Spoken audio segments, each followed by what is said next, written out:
Wow, সুখবর! দুবাইতে নয়, পিএসএল এর বাকি অংশ হতে যাচ্ছে বাংলাদেশের মাটিতেই। দর্শক, পাকিস্তানের মাটিতে আবারও পিএসএল শুরু হলে কিছুটা হলেও শঙ্কা থেকে যাচ্ছে, কারণ যুদ্ধবিরতিতে দুই দেশ সম্মতি দিলেও সাময়িক উত্তেজনার রেশ কাটতে কিছুটা হলেও সময় লাগবে। তাই পাকিস্তানের বাইরে পিএসএল আয়োজনের পরামর্শ দিয়েছেন দেশটির সাবেক ক্রিকেটার বাসিত আলী। দেশের বাইরে পিএসএল আয়োজনে শুধু সংযুক্ত আরব আমিরাতকে বিকল্প না ভেবে বাংলাদেশকেও বিবেচনায় করা যেতে পারে বলে মনে করেন বাসিত।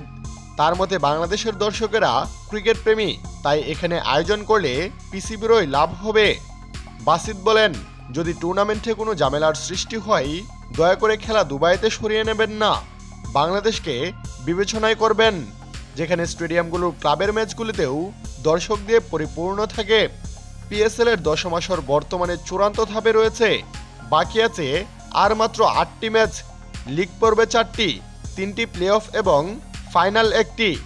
এখন পর্যন্ত পয়েন্ট টেবিলে সবার উপরে থাকা কোয়েটা গ্ল্যাডিয়েটর্সই কেবল প্লে অফ নিশ্চিত করেছে।